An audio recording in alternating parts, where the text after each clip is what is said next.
Welcome to Flat Earth Debate, live Dearth versus Professor Dave Special Edition.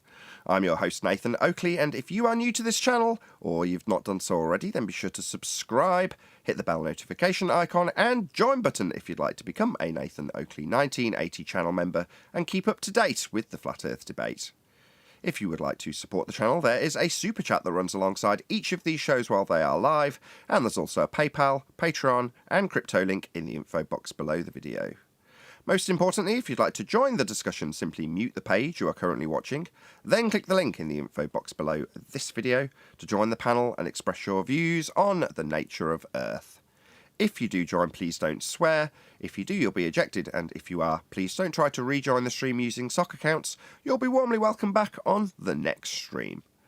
Please also share the show on social media. Sharing the show obviously increases the live audience, but this in turn increases the chances of a more diverse panel, so please share the show on Facebook and Twitter. One last time, if you're new to the channel or you've not done so already, then be sure to subscribe, hit the bell notification icon and join button to keep up to date with the Flat Earth Debate. Now we are joined by 10th Man, Neil, Eli, Refracted Curvature, Arwin, Brian's Logic, 10th Man, Mitchell from Australia, and a whole bunch of people in Discord, so welcome one and all. Hello, hello. Hey everyone. Good afternoon. G'day.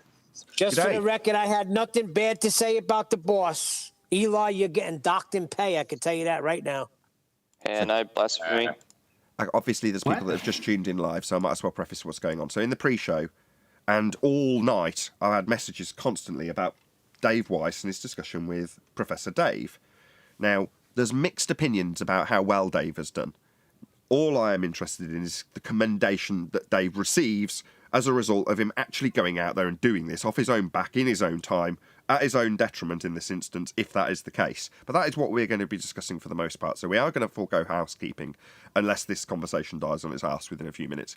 But yeah, so we're going to carry on as we were in the pre-show for all of you, just getting you up to date in terms of how this discussion will carry on as it did in the pre-show. Subscribe to my second channel or become a Nathan Oakley 1980 channel member. If you do want to hear that in its entirety, it gets published after the live show and after show gets finished recording on this channel and comes out in a few days' time on my second channel. Subscribe today. So, where do we begin in terms of this discussion? Who wants to kick off? I couldn't even watch more than I had 5 Brian seconds. first. Yeah. Sorry, Arwin. Go ahead, Brian. Thank you, Arwin. Thank you, Nathan. Yeah, very simply, Brian went and watched it. I watched it this morning. It was hard to watch because it was obvious that there was no moderation going on, which is the very reason why Professor Dave would never debate anyone who's been used to debating, because if you're in a situation where there is someone who's, regardless of what side they're on, if he's in a debate where there has to be moderation, and there is an experienced moderator, then he'll have to be quiet. He'll be told to shut up. He's not allowed at home, not allowed over talk, and his levels of his mic will be kept in check. Whereas what was happening with David Weiss was Dave, the other Dave, not the Professor Dave, his mic, right, he had a good mic, and his gains way up. So every time he's talked, he was over-talking David Weiss. So as David Weiss was speaking, regardless of whether you agree or disagree with how David argued it, as David Weiss was speaking, nobody got to hear what he was saying because the other Dave was going, yeah, well, that's what stupid people would say, all this nonsense over the top of them. So it wouldn't matter how good your arguments were, under those circumstances, people aren't going to get to hear it. So the best thing you can probably do is, under those circumstances, for David Weiss would be just get smart back with him or whatever, just ruin him as he's talking, just overtalk him, because that's really all you can do, because that's the tactics he's using. So in the end of the day, no one got to really hear what David Weiss had to say because the other idiot wouldn't shut up, and that was his tactics. Now, as Adam said a few minutes ago, there was no globe proven last night, and there's never going to be. What I did notice as I looked at the comments, and there was a lot of people, and they weren't even flat earthers, and they were saying that was atrocious from this guy, Professor Dave, who's not a professor. He was getting basically a lot of stick in comments for his bad behaviour. So fair enough. We'll get to Arwin in a second. Shout out to Michael Khan, who says, support Nathan. God bless all. Thank you very much indeed for the super chat, Michael Khan. Also, Godzilla says, you can't tell me what to do. I won't support Nathan. Oh, wait. I did that with a super chat. Thank you very much indeed for the super chats, lads. Thank you, Godzilla37. Go ahead, Arwin. Well, my testimony is very short. I clicked the video, then I saw the face of the guy that was running the show for 5 seconds. Then I almost threw up, and I thought, I'm not going to watch this. Hey, I like Sean Atwood. I'm a big fan of Sean's. I really like his stuff. I've watched all of his videos. It I'd like to... Go on, I had Brian again. Go ahead, John. I would like to say that we are the tip of the spear, because as far as this discussion goes, the debate is over. We could concede to all their nonsense, and it would still require a flat Earth. That's how far we've progressed. Yeah, thanks to people like Brian. I don't see any... Go on, sorry. I don't see any point...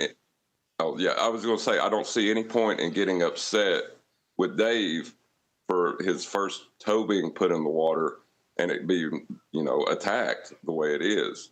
It ain't going to take him long.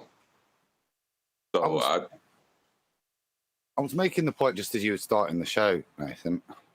I've not seen it, so I can't say, but I've watched many of Dave's, and he represents us exceptionally well on much bigger platforms with in I think much more genuine circumstances. So what I'm hearing there is, if there's going to be any criticism, it's not, first of all, cheers Dave for standing up and having the nuts to do it. Yeah.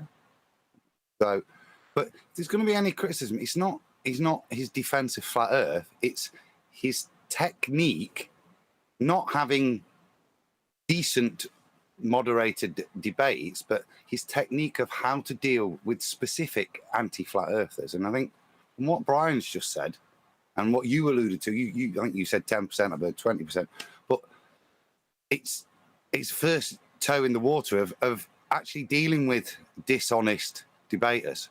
And they criticize you for poor manners, which is getting loud, but actually from what I'm hearing, that's exactly what went on there. He wasn't given an opportunity to talk. He's talked over constantly. And for me, I'd just say, welcome to Flat Earth debate. Absolutely. That was my sentiment at the end of it. Absolutely identical. Yeah, welcome to Flat Earth debate. And I had a little smile to myself. I was like, good. It's good to see Dave moving on. He's going to be good at this. Brilliant. But then I got so many messages. I'm like, what the hell? Well, it was actually prior to that. I'm getting the timeline a little bit out of order. But starts off with a load of messages. And prior to seeing the video, I got in touch with Dave. I'm like, have you not done well? Because I didn't know. I was like, what? And they didn't reply. So I thought, I'll just watch it. So I did. And I thought, this is all right. What's the big deal? I don't get it.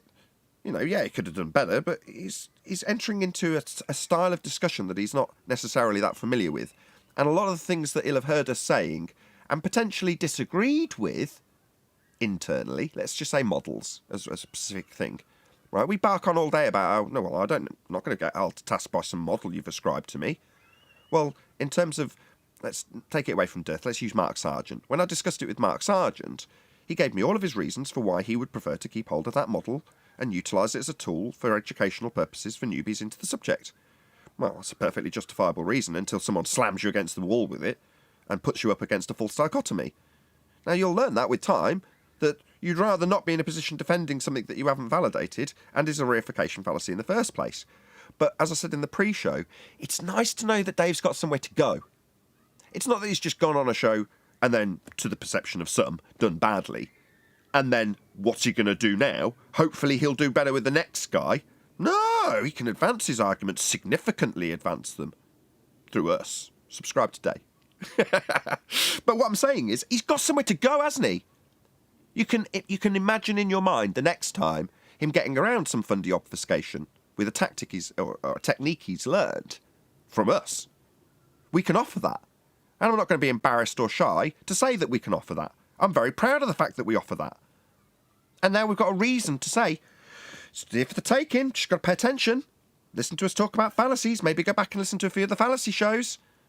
Maybe listen and pay attention when we're talking about models. Again, I'm not talking specifically to DITRH. I'm talking in a general context for all audience members. And there'll be a certain percentage of them who watch Dave, had maybe higher expectations, like with Toon and Craig, and then suddenly reassess their values in this arena as a result of it. Also very positive. So as a direct result of Dave, if you perceive him to have done well, which I don't, frankly, I think he did all right. I think the opponent, Professor Dave, cast his side of the argument in a very poor light. And when I went through the comments, I didn't spend a great deal of time. That was the sentiment of the commenters as well. Regardless of what side of the argument they fell, it seemed, they were highly critical of Prof. Dave and his attitude during that discussion. So it didn't serve him it didn't do him any favours. But it's enough for me to know that there is progression to be had for DITRH in terms of him doing that. I hope Dave becomes better than all of us at this. I hope he starts putting us to shame and he becomes the tip of the spear in that regard. That'd be wonderful. It'd be nice to know there's somewhere to go further that someone else has to offer. That's to some that you might think, oh, you arrogant prick. You think you're at the absolute cutting edge of this argument. Yes, I absolutely know it. So when it comes to constructive criticism, we're the people to give it. That's why I will title this show in response to that discussion and hope it's well received. Not by Dirth.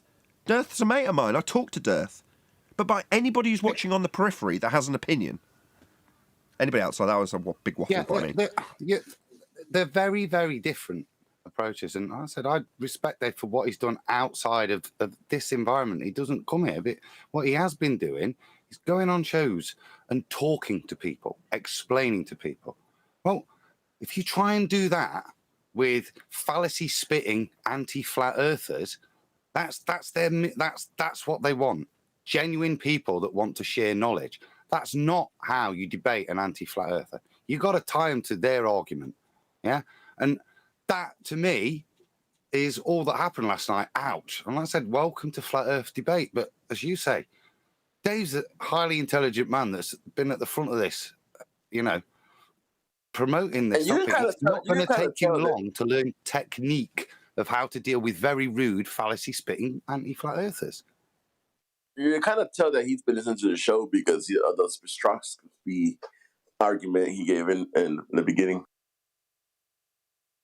Just reiterate it for the audience. There's plenty of people who haven't watched Elbow. Or, how do I say your name? Elbow. It's El Boricua? It's just Elbow. El Boricua? Beautiful. Just lay it out because there's going to be people who haven't watched.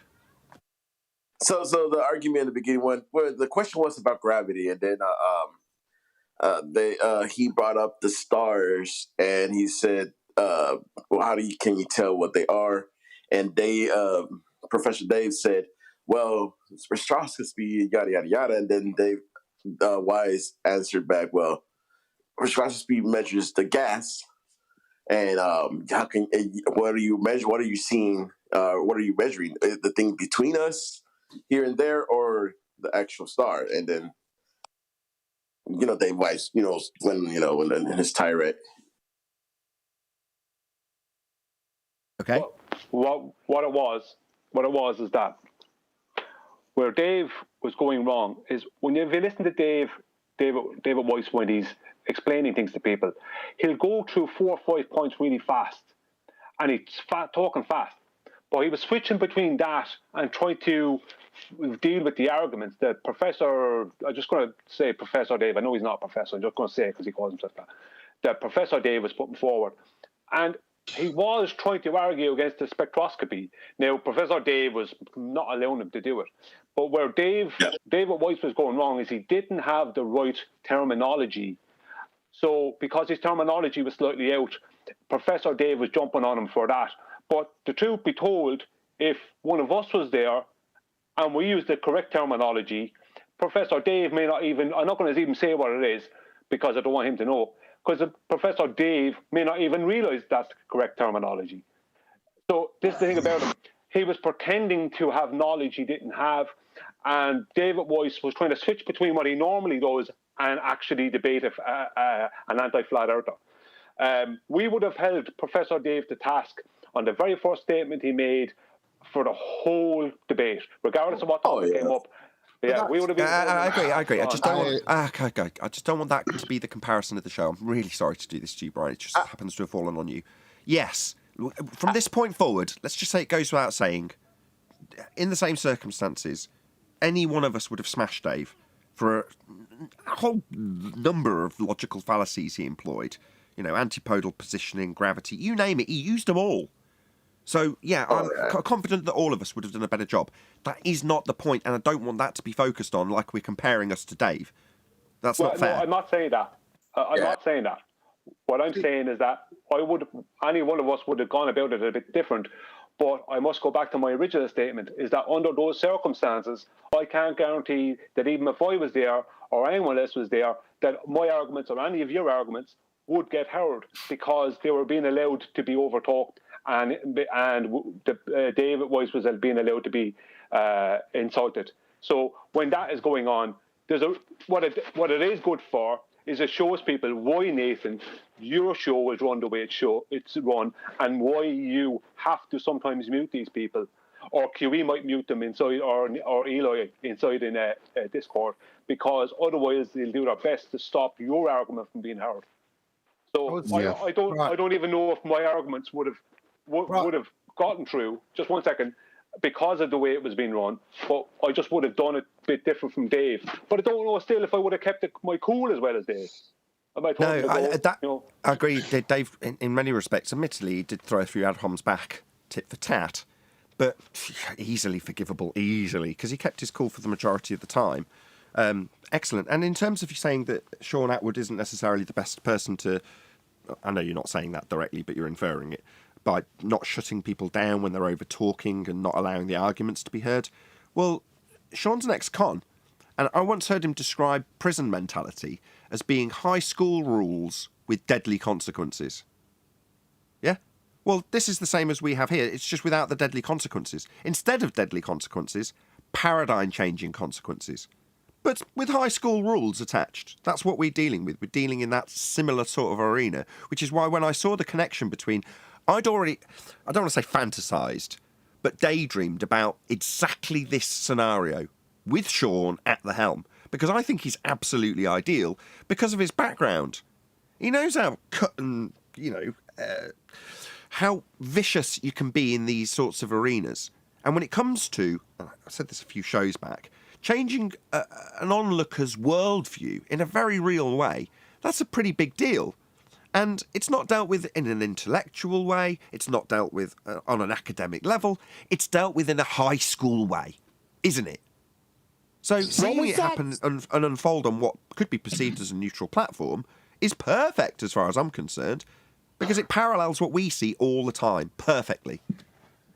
What did he say prison was like? I agree. Can you repeat that?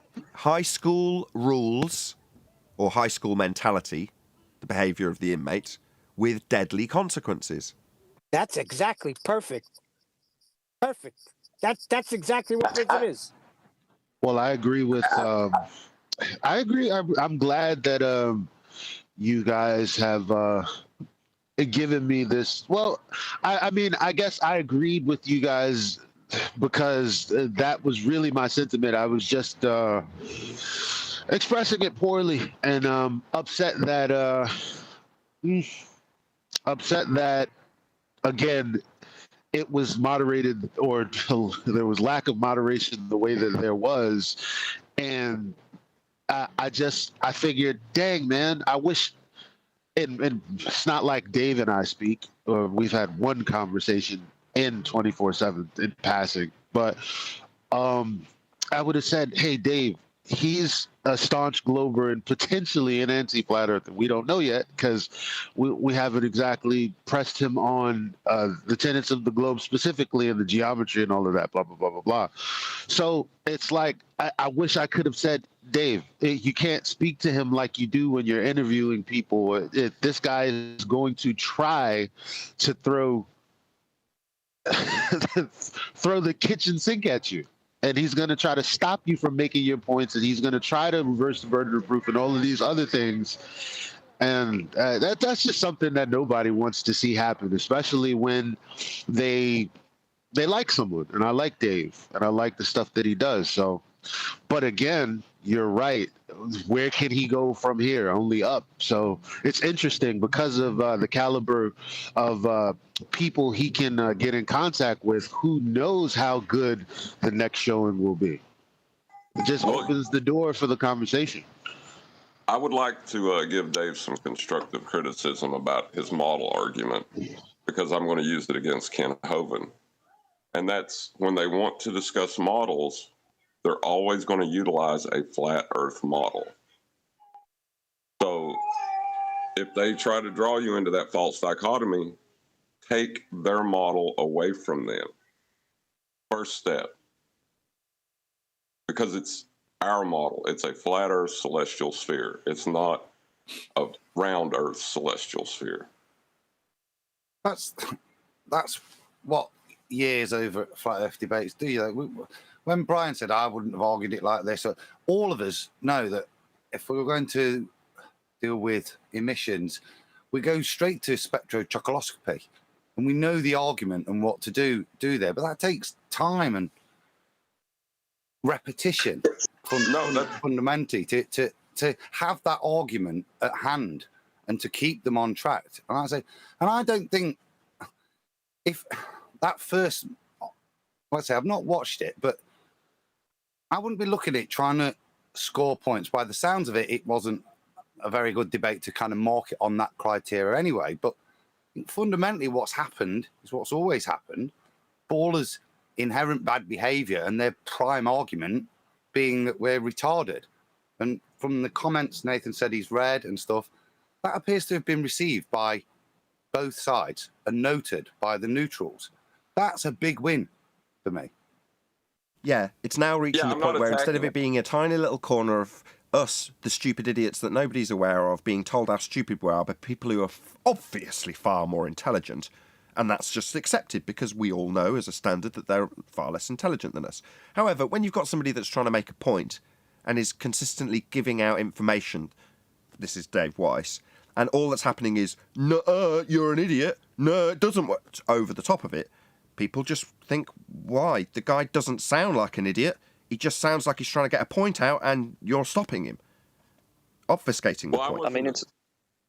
I was just going to say, I wasn't attacking him. I was just saying as a constructive, if he wants to build on his model argument... Oh, no, I'm going to go on from that in a second, John. Your point's fantastic. In fact, it's the point I want to focus on from here on forward. In fact, I'll do that now. What John has just said is the most critical detail in the debate to date for a flat earther. Because we now have a positive claim of a flat earth with evidence that's utilised daily across the plane we live on to find where you are if you're lost. In planes, trains and automobiles, they can all use it. And they do. And it's very well documented in terms of how it's used. So we've got the standard in terms of how it's defined and what it does and the process it uses. That's celestial navigation. Because of which we have a positive claim for Earth being flat. And further to that claim is the requirement the globe has to use the exact same things we're using in our positive assertion. Ergo, the globe model requires and is built on a flat plane. So what John is saying is, when they start asserting that they've got a sphere, take them back to how their sphere was built. Off a flat plane. And you immediately take away their model. They won't want to talk about their model. They won't want to utilise their model, because what is their model? Their model is a utilisation of a flat plane and the angle measurements taken from it. This is the most important debating point to date. Because it's not debated. It's accepted. And that's why it's so devastating. Yeah, I agree. And Dave Weiss actually had a couple of strong points, but I think, like Brian pointed out, sometimes he he touches on them, but I would have liked to see him drill it into Dave. One of the things is, the horizon not being geometric. And another thing he touched on is stars, what are they? And balls of gas. And then immediately Professor Dave strawmanned him by saying that he thinks it's like tiny little balls of fire, whatever. But when he was explaining what a star is, it's like, well, again, all Dave would have had to say was, oh, yeah, and how did it get to that point, seeing as that gases aren't attracted to each other? How does it ever get to a point where there's all of these nuclear reactions going on if the gases are attracted to each other and it will expand to fill the available volume? Seeing is that the space that everything expanded into was essentially empty. Yeah, Dave knows the arguments. Like I say, it's not like he's far off the tip of the spear. Quite the contrary. There's just a little bit of spit and polish that needs adding to some of his arguments. An example would be when he said we see too far. Now, if you're a fan of this show, you'll know that we, or I personally, detest that argument. Right? We don't see too far, we just see. The only reason it's asserted as being too far is when you take the assumption of a sphere Earth getting in the way with a physical horizon being a limitation to your view, as per the curve maths. But that would lead you as a flat earther to say, we see too far? No, we don't see too far, we just see. The too far bit allows them to say, well, too far compared to the Earth curve that should get in the way. Here's why it hasn't. So we're all on the same tip, right? We're all arguing about why Earth curve should or shouldn't get in the way, how far is too far compared to Earth curve. Well, that's the trap. We point that out. That's something that, with a little bit of spit and polish, instead of we see too far, we see this item that's not physical horizon. It's debunked. Horizon's not Earth curve. Make it as a statement rather than seeing too far compared to a calculation of Earth curve and how much it says we see. Therefore too far? No, that's not correct. But it's not far off the tip of the spear, is it? Let's be honest. Every time you say you see too far, you're right on the sphere with them. I don't like it at all. Yeah, but that just means it's it allows them to put it into the calculator. When you say, well, we see too far, well, let's look at it in the calculator. Yeah, right. Let's see if you're right. Oh, let's see if it is too far compared to the begging the question, proof of nothing, perspective hijacking Earth curve calculator. And if it is, well, then we can all massage it with a bit of refraction based on an R value that we can no longer see or measure if we're moving the horizon or the target, because nothing's where it's supposed to be. But we're all under the assumption that we're going to decide what's too far based on there being an Earth curve obstruction at the horizon. Well, we've debunked that. Therefore, not too far, just we see if we're on a flat Earth. There's a clock. There's a town. I see it because it's there. No explanation is actually required when you just look at something and see it. But if you see it and it's not supposed to be there because it's too far, suddenly there's an explanation needed by a globe Earth. We don't need to pander to them and say that we're seeing too far when we just see things. It's like saying, everybody back on the ball. Well, one of the things that I would have attempted, well, anything I say here and I have said, remember my original statement was that under those conditions, I don't know if anything I would have to say would get heard, right, under the conditions that David Weiss was dealing with. But there was a few things that I would have done a lot of things a bit different from Dave. But a lot of answers that Dave gave that I would have given, I just would have given them with a little bit more meat on the bones. But there was certain knowledge that I suppose I have, and not every other flat earther has sometimes, is to do with the globe arguments. Because I heard several globe arguments from one or two main ones from Professor Dave that he had wrong. He had his own arguments wrong. Yep. Go on, give us an example. I would have been correcting him on that. Yeah, feel free, give us an example. Well, first of all, he started off with, I'll give you one of the best examples, was his claim that 3 people, right, one in Southern Australia, one in South Africa, and one in South America, can at any time look into the sky at the and see the Southern Cross, right? All three people at one time can see the Southern Cross in the sky, right, from these 3 different locations. What he doesn't realise is that claim is not the Southern Cross, right? That is Sigma Octantis, not the Southern Cross, right?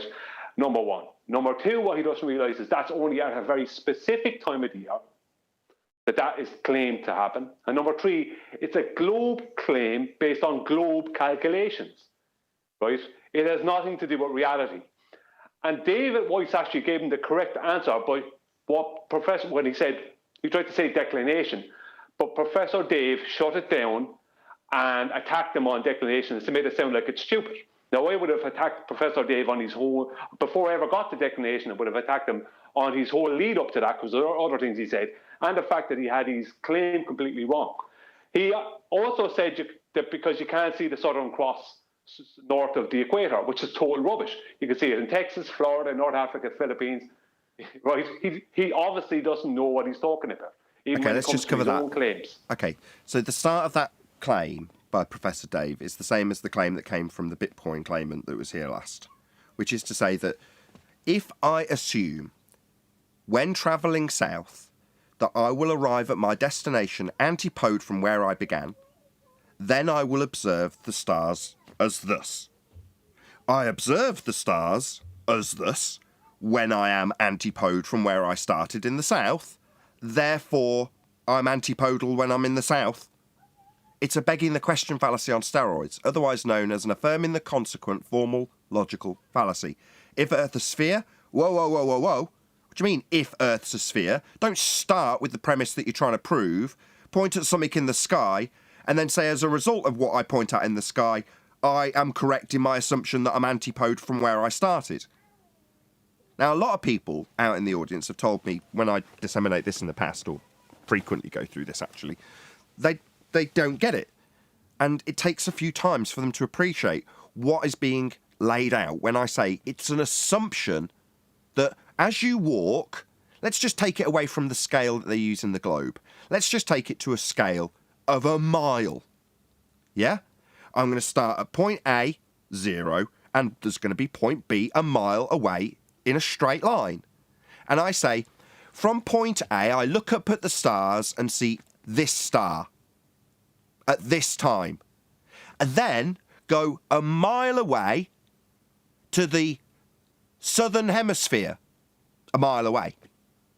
And obviously, when I get there, a mile away from my former position, I'm upside down from where I started. Obviously. Why? Well, because I'm telling you that if I'm on a sphere, I will be antipode a mile away.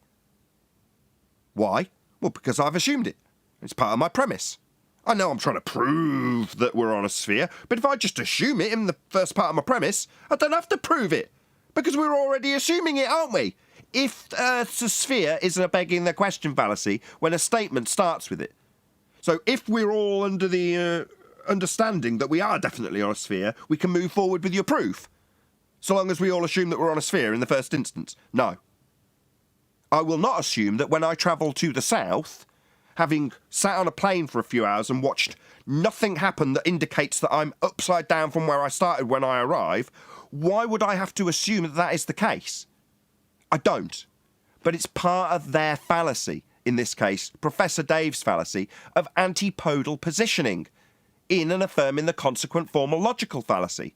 Now, you've got to know what those fallacies are, and how they work, and what the fallacy is in terms of its construction, or its form, to be able to point that out to an audience. Took me about 2.5 minutes to just do that now. Admittedly, I'm trying to educate an audience in so doing. I'm not just trying to address a Professor Dave nonsense assertion with antipodal positioning and a begging the question fallacy on steroids, otherwise known as affirming the consequent fallacy. Now, that I can condense into about 15 seconds, which is enough for Dave to not get a word in, Professor Dave, while I'm pointing it out. And then he just has to deal with it.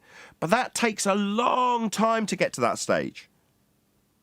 Well, there's another route you could go too, because the antipodal positioning is built on a celestial sphere flat plane model. So you can't be antipodal on a flat plane. Perfect timing. Exactly. That's why I said it's the most critical detail in this show at the moment. No, I'm not going to say at the moment. To date, this is the most important and critical detail. If you're going to start with a begging the question fallacy of if the Earth's a sphere, then I will observe stars doing something in the antipodal positioning. I'm now assuming I do observe them doing that thing that I said they'd do, and therefore the antipodal positioning I assumed in the first instance is correct. When they do that, their assumption of antipodal positioning is built off a flat plane. So a violation of the angles that they've taken to measure and infer that they're on a sphere are violated the moment they assume antipodal positioning. So their assumption is defied by the measurements that got them to the assumption, in spite of the fact that the assumption itself is a begging the question fallacy, utilised in affirming the consequent fallacy. Right, so it could be summed up as antipodal positioning is contradictory to the measurements we take. The other thing I'll say is notice the level that we're discussing. There's a good chunk of the audience that are going to have lost this thread a long time ago. They won't keep up. No disrespect to you in the audience if you're scratching your head going, what the hell are they talking about?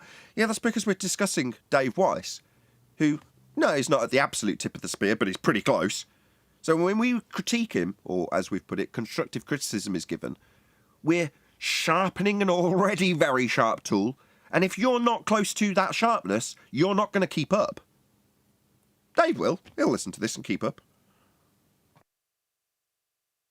I hope so, because if he combines the celestial sphere flat plane model into his model argument, I think it would be devastating. Yeah, you're giving them a route to retain their models that they use as tools. This is the Mark Sargents and the Dave Weisses and whoever else is doing a similar thing.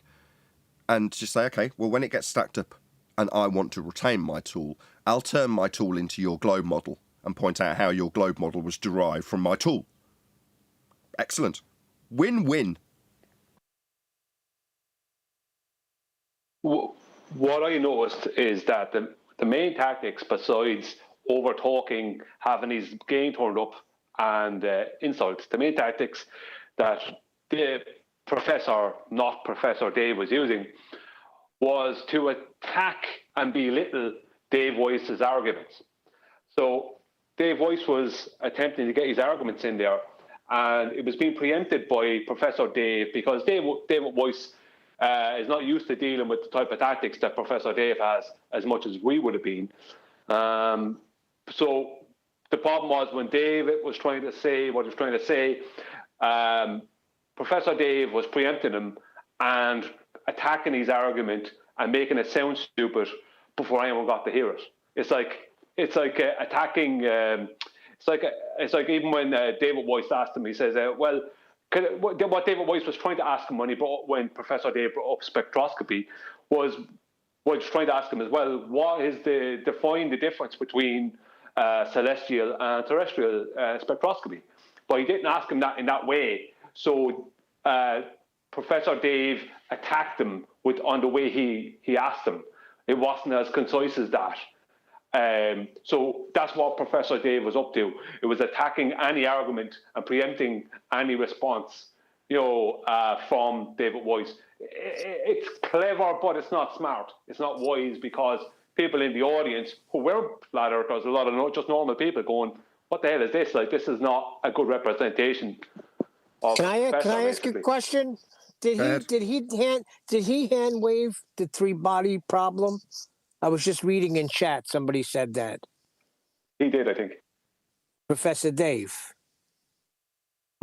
Yes. And also, somebody said yesterday that, and I think it was AI, he said something about the reason that they want to ridicule us is nothing more than to distract away from the fact that the globe is actually the mockery, like very easily. But him calling Dave dumb and this, that, and the third is just a distraction from the fact that actually his beliefs are dumb. Because there's no justification for them. The word you're looking for is projection. I was just going to say it. Yep. I'm not fast enough.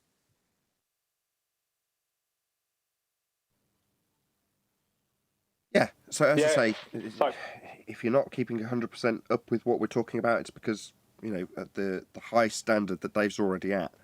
And like I say, it's not going to take a very big pummeling stone or whatever you call it to sharpen up Dave's arguments in that respect. And it seems, thanks to John, who's been an absolute credit to this panel in the last few weeks, has got to be said, there's an out that I haven't been able to offer him. I wouldn't have come up with that. All I can do is reluctantly accept, that some of the people on the same side of the argument utilise what I consider to be a reification fallacy in terms of their education tools. Now, as much as I can do is point that out to them and say, I don't think this is a good way of doing it, and then listen and understand and appreciate and not necessarily agree to disagree, but just accept their reasoning behind it. But, as we're discussing now, the reasoning doesn't stack up when you've got Prof. Dave, anti-flat earther, against you. Suddenly they don't work. It just doesn't function in that particular arena anymore. In fact, it works to your detriment. False dichotomy. Sorry, go on, John. I was going to say that the false dichotomy that they're utilizing to attack the model is also a flat Earth model. So it's a false dichotomy, but they don't have a dog in the race when they bring it up. Professor Dave actually ruined himself at the very start. But in the same vein, the very start was stacked in David Weiss's disfavor, because the first topic was gravity. So they're supposed to spend 3 or 4 minutes debating about something that has no scientific validation. You know, that's the first topic. You know, it's a bit of a nonsense topic. You know, if you're just going to give that 3 minutes, that's not enough. That needs to be given at least half an hour. You know, and each side needs to be heard, regardless of what you really agree with or disagree with. Hold on a minute. Half an hour for what? Let's just see how long we can drag this out. Well, I don't mind role-playing this with you, Brian, just to make my point. Yeah. Any scientific evidence of gravity, Brian? No, there isn't. But I'm talking about under the circumstances that David Weiss was in. It would have taken half an hour. I'm not talking about here. I'm talking about under those circumstances. It would have needed half an hour before David Weiss to get anything across to the audience that would have mattered. Whereas Professor Dave, he actually killed himself at the very start. Professor Dave killed his own arguments, his own globe arguments, the rest of the arguments he made. He killed them from the very start. Hold on, John. How so? You're going to have to give us a bit more detail. Well, I'm trying not to give detail, but I will. When he was asked by David Weiss, what is gravity, he said, it's just the curvature of space by large bodies or something like that. It was kind of a generalized, it was a generalized kind of a space-time type answer he gave, but wasn't specific to exactly how we would say it as, let's say, quoting Einstein. But from then on, he tried to use a force of gravity. Right. So he's using an equivocation. Arguments. So he annihilates himself by detailing it as pseudo-Riemannian force space-time, defined as the uneven distribution of mass causing the bending of space-time by Einstein. That's what it's defined as. But he's then described it as, it's kind of, bodies bending in space-time, and then talked about mass attracting mass. Yeah, the whole rest of the debate was mass attracting mass. So why didn't Dave ask him if there's any scientific evidence of gravity? That would have been a great way to do it. Well, I think it was kind of... Go on, John. I was just going to say, when it come time to define it, you could have killed it. All you had to say was it's a fallacious description of a phenomenon that no one has ever observed. Precisely. Yeah, I mean... Sorry, Nick. No, I'm just agreeing with John. I mean, you're right, in terms of having to contextualise. The 107-year out-of-date mass-attracting mass falsely ascribed to Newton, actually CV boys, Reverend John Michel and Cavendish, cobbling together some balls in a shed and describing a phenomena that doesn't really exist in the form of mass-attracting mass, later superseded by Einstein, with the uneven distribution of mass causing the bending of space-time, which would be length, breadth, depth and time, a concept that isn't a force. Quote George Musa, gravity is not a force. Or Brian Cox, there isn't really a force of gravity at all, end quote. So all of that contextualised fully, although I can do it in 2.5 minutes, would take about half an hour in discussion. You're right. But, like John said last week, why give a slow and painful death to draw it out when there's no phenomena to observe? And you can point that out immediately. Yeah, but under those circumstances that David Weiss was in, it would have taken longer than 3 minutes for David Weiss to get any coherent argument out there against what was being put up to him. David Weiss, in fairness, he didn't latch on to the fact, maybe he wasn't aware of the little switcheroo that Professor Dave did with the claiming space-time, then going back to mass attracting mass, as that's something we would have held him on straight away. I'm just saying under those circumstances, that topic would have needed more time. Now, it didn't really matter because Professor Dave's attitude and behaviour went against him in the end, but he destroyed himself from the start, whether he knew it or not. Maybe he did know it, but he knew that David Weiss wouldn't have spotted it, or he took a chance, but he destroyed himself from the start because he started off claiming gravity as an effect, of the curvature of space-time. But then he switched into a massive a force of attraction between masses. Right, which isn't But the more case. time you spend arguing against something that you don't see or experience in any way, the more validity you give to it in the eyes of the audience. Correct. Exactly. Well, no. I would just like to say, it's funny, Professor Dave's on screen now. I would just like to say that, no, I would have been going down the road with that audience of pointing out where Professor Dave was going to have to squirm when it came to gravity, that a flat earther understood the claim of gravity better than him. And then I would get to the point of there is no scientific evidence. And if he claimed there was, I would say, well, could you produce blah, blah, blah, blah, blah, and tell me what is that blah, blah, blah, blah, blah. Things like that. So I would have worked on the angle of I'm going to make him squirm now on his claims. I'm going to find out exactly. I'm going to show the audience how wrong he is about his own claims. Yeah, I was going to say rabid dog syndrome. But personally, I agree. But by the same token, I would prefer to just see the death of the argument quickly. Yeah, I mean, I don't think. Under those circumstances, I reckon if you ask him to any scientific evidence of gravity, he'd do his best to just say yeah and insult you and not allow anything else out. I would rather fluster him and cause him problems, because he was in the driving seat all the way through that. We have to cause him problems internally and make him feel like, oh no, the audience thinks I don't know what I'm talking about, because you're pointing out that he doesn't know what he's talking about.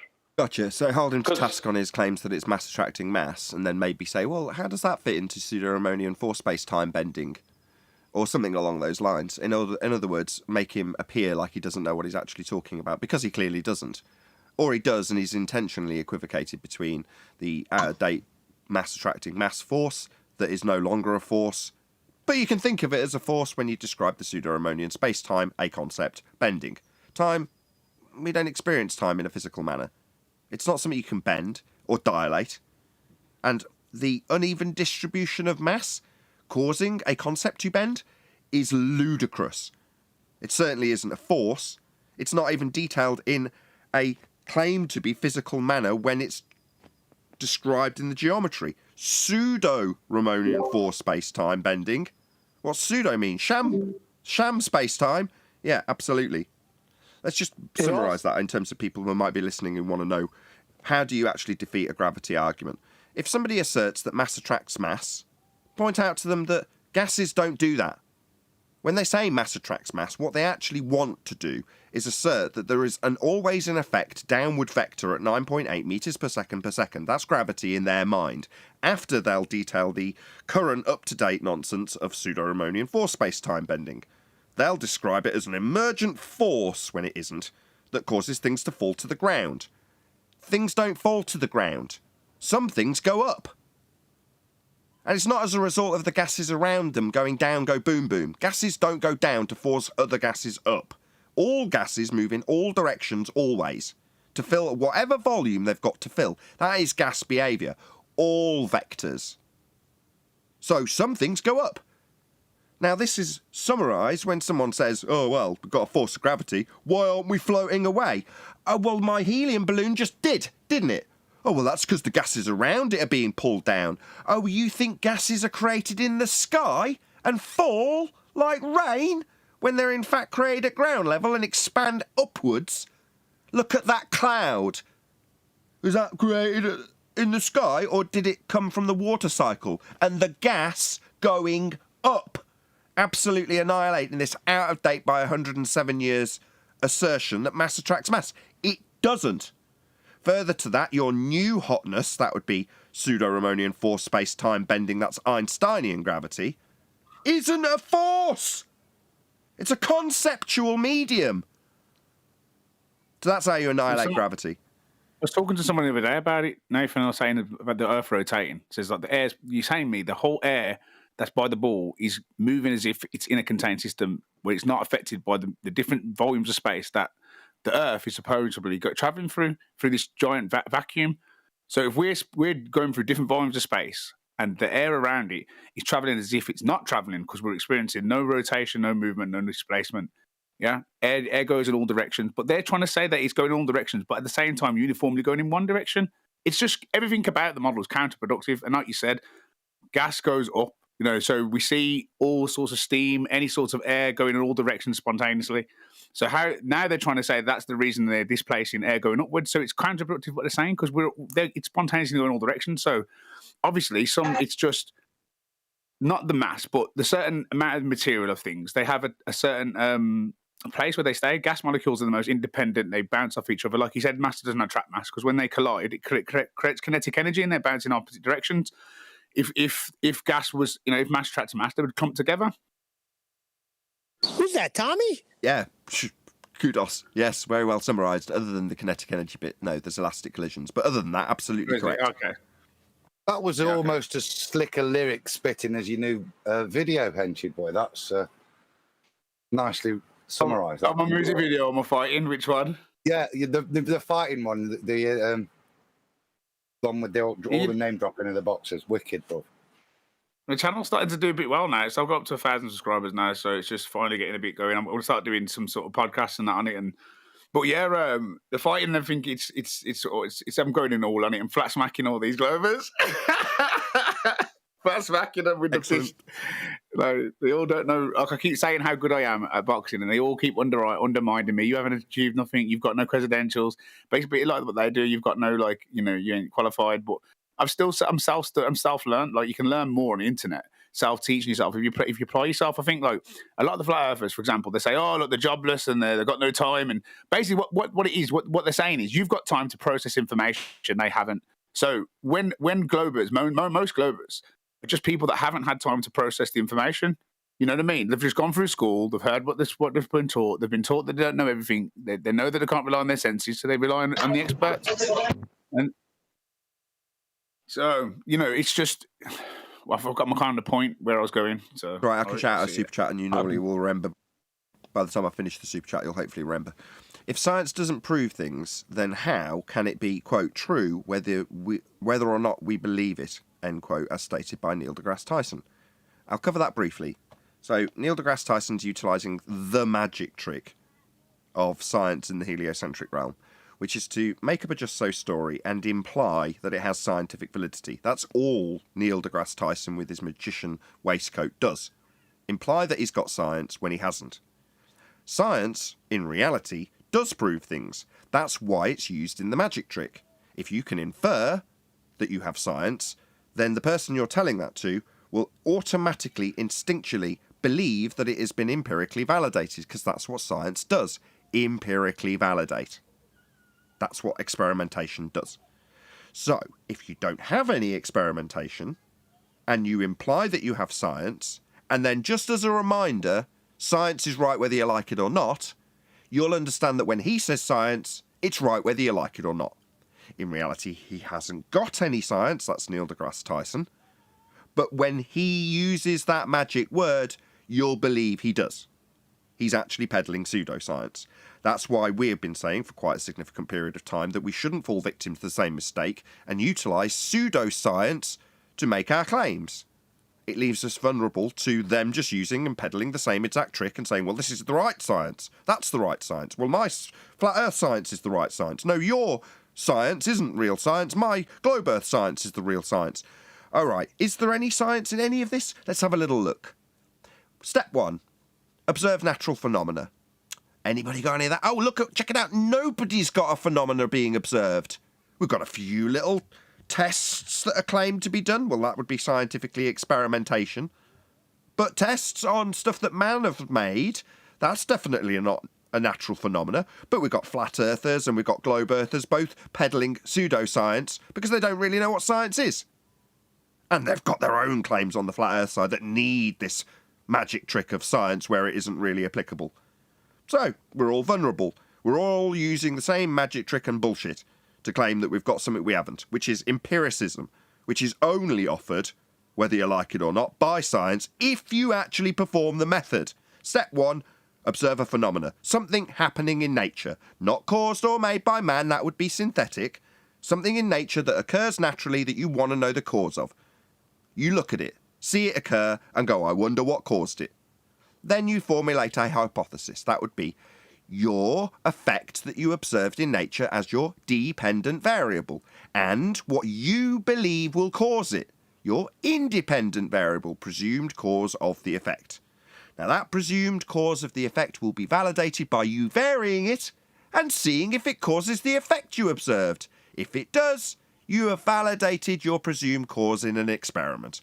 If it doesn't, you have validated your null in an experiment. That would be, if I vary what I assume causes this effect I observed, it doesn't cause the effect. You vary it, it doesn't cause it, you've validated that it wasn't the cause of the effect. Validation, empiricism, that's what science offers if the method's done. Tyson has none, but he'll infer it and use the power that it infers when he peddles stories about lights in the sky. Hope that answers your question, Retro Bill. Excellent super chat. Thank you so much. I love when you do that, by the way, Nathan. I love it. Finish my point I was making earlier. Yes, go ahead, and then Neil after. Go ahead.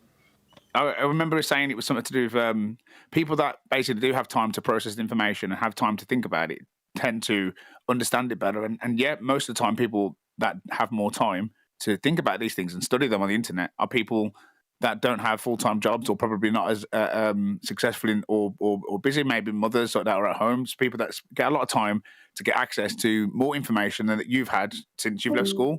And I think that's the another big problem for Flat Earth, because there's a lot of Flat Earthers that don't have a lot of credentials and they're not taken seriously because how would they ever know? But they're the perfect people to know because they're going to have the time to look at it. They're not the only ones going to be distracted with their day-to-day lives and not have enough time to look into these things and look at it seriously from an open mind. Most people are all, they can't have their own opinion because it will jeopardize their job and their profession that they've studied, such as, cats, conspiracy cats. I mean, even if he agrees with us, he couldn't ever publicly agree with us. Indeed. Okay, I'm confused. Go ahead, Neil, then I've got a shout out a super chat. I just want to say, I love when you go into that teaching mode of science. Outstanding. And are you saying credentials, Tommy? Yeah. So some credentials because there's no proper doctors and professors that back because when you talk about Flat Earth, it also gets tied to every other conspiracy also. So it's unfortunate sometimes. You guys are very purist about this particular point, like sextants and angles and numbers, where most people are about conspiracy. So it kind of falls under that umbrella, and then therefore.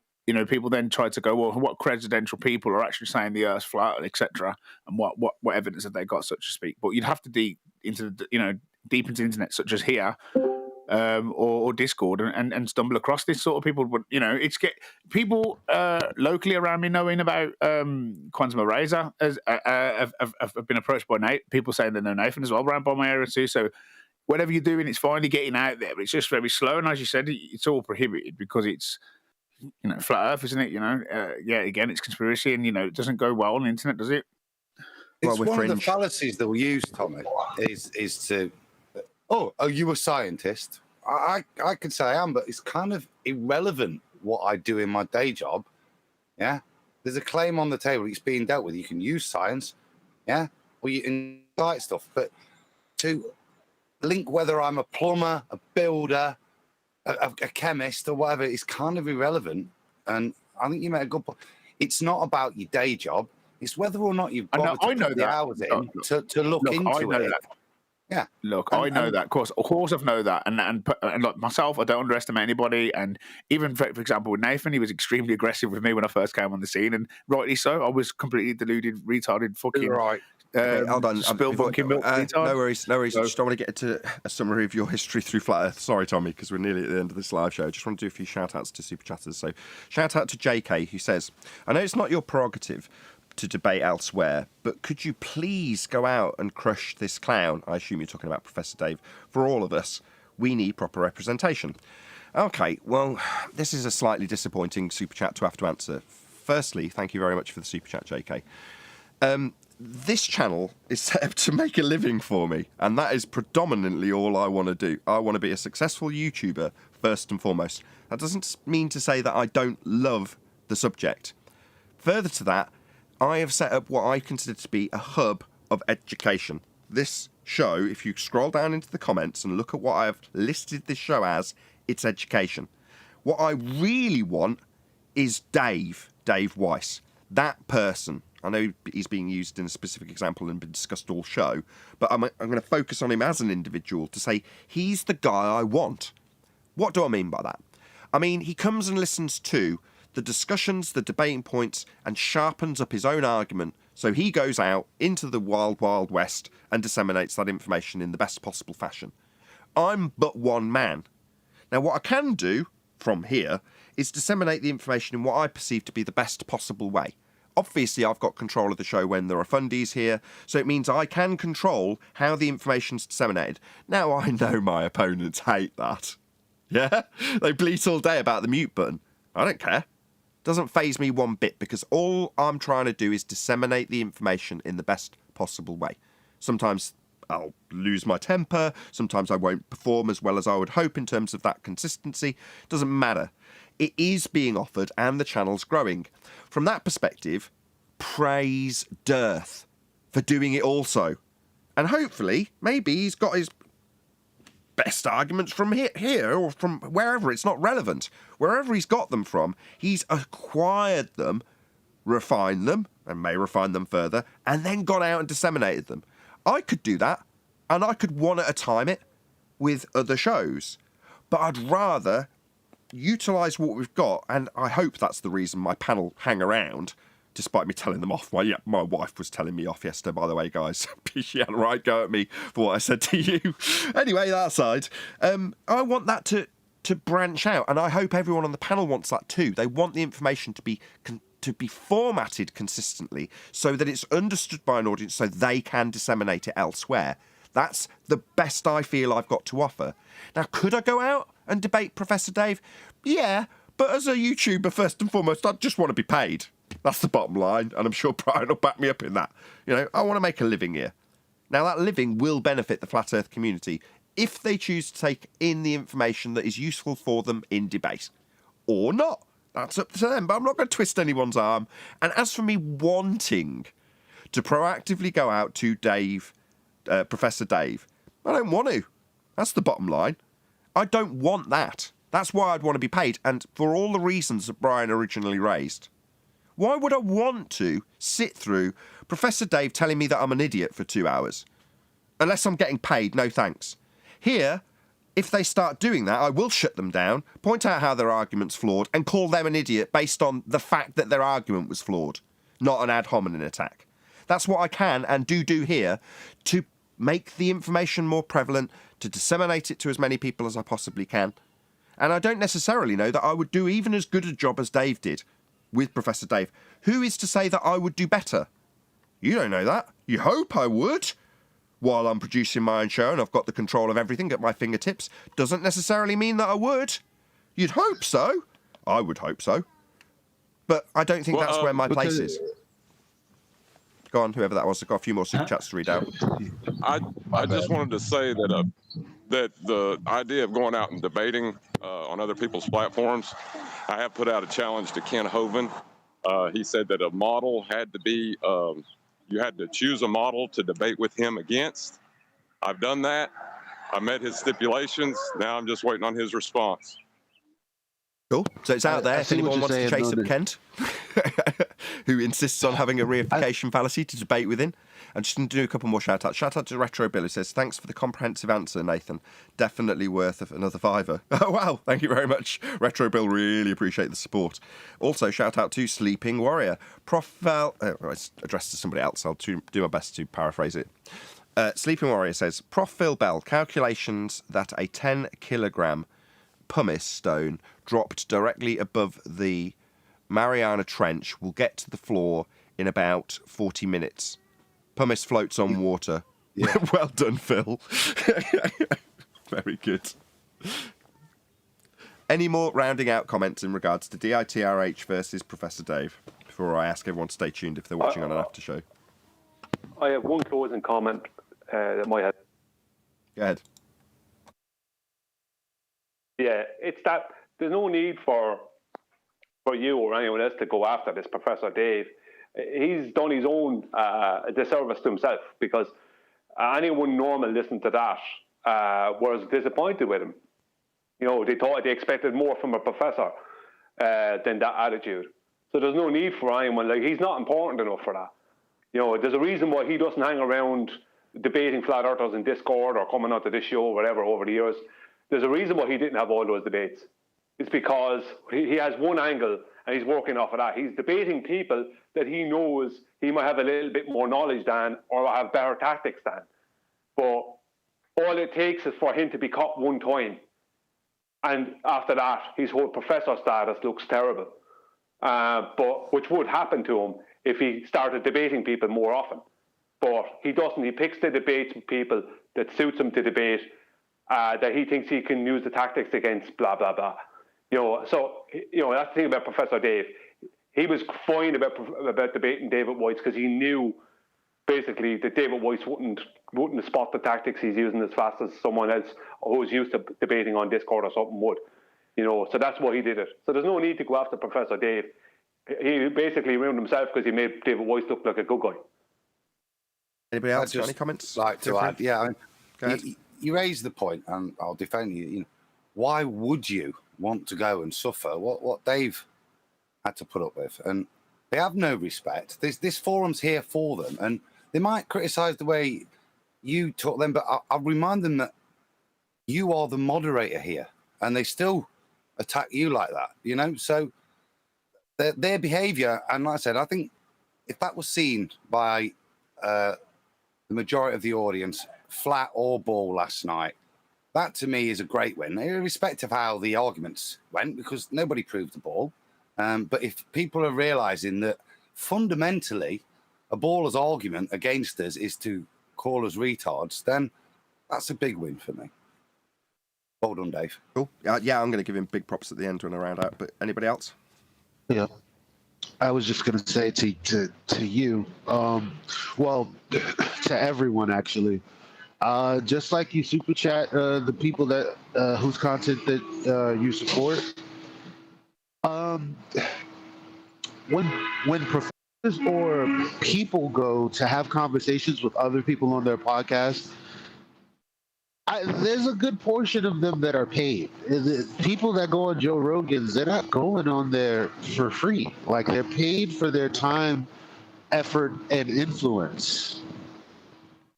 You know, and so, like, it'd be very fair to say, well, why would I do that if I'm not getting paid? Well, what you can do, if you really saw the value in it, is if you had a way to get Nathan onto some other debating platform, offer him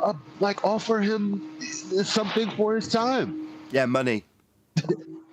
Yeah, exactly. You don't know. You don't know what. You don't know if he'd do it or not. A slight tangent, Eli. But anybody else in specific reference to the debate? Because I want to make it straight. It seems like you're not. We know you don't want to chase Professor Dave, but he can come into this arena if he feels froggy. Absolutely. Yes. Would I take great delight in taking Professor Dave to pieces? Yeah. And if he wants to show how wrong I am in my arrogant assertion that I would absolutely annihilate him, then he's got every opportunity with an open door policy daily to come in and say, you think you'd take me to pieces? Well, let me tell you about the globe, my friend. He's entitled to come and do that. And like I say, if you go back to show 100 and previous, you'll see me getting annihilated quite frequently. And if you enjoy that sort of thing, go and check out some of the old shows. It's taken a long time to reach the point that I can be so arrogant as to say I would absolutely annihilate Professor Dave within a heartbeat of him using a fallacy, which he uses a lot.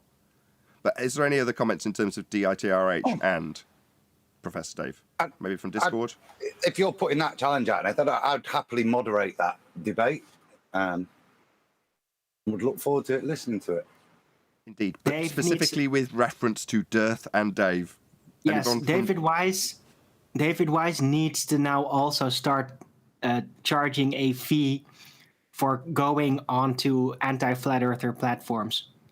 Right? Doing it for free. We should be thanking him. No, he doesn't need to be. Well, I'm not going to tell him what he does and doesn't need to do as you've just done. But by the same token, he's out there on larger platforms putting out the information and disseminating it to an audience.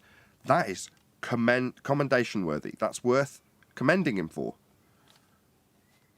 I get that, But if you're going directly on anti-flat earther platforms, it's a different matter.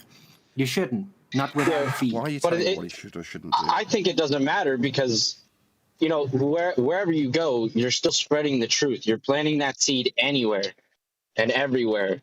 So to even be charging a fee to give information like that, I think is you know, not worthy. But to go out there and do it for free and go onto somebody else's platform and spread the truth for free, I think, like Nathan said, that's common.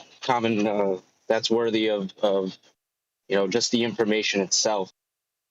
Indeed. And with that, I'm going to say, if you are watching this on either Nathan Oakley 1980 or Nathan Oakley Programming streams, then stay tuned, as there will be an after show to follow. First and foremost, a huge, massive, enormous thank you to both Professor Dave and DITRH for making the discussion today possible. Of course, a massive thank you to today's Discord and G+ panels for making the discussion possible in the first instance. And of course, a massive thank you to all of you in the live audience for hopefully smashing the super chat, liking, commenting, sharing, subscribing, joining as a Nathan Oakley 1980 channel member, checking out my second channel, Nathan Oakley, if you want to hear the pre-show or after show. I've been Nathan Oakley. Stay tuned if you're watching on either premiering stream, and I'll see you all in the next video.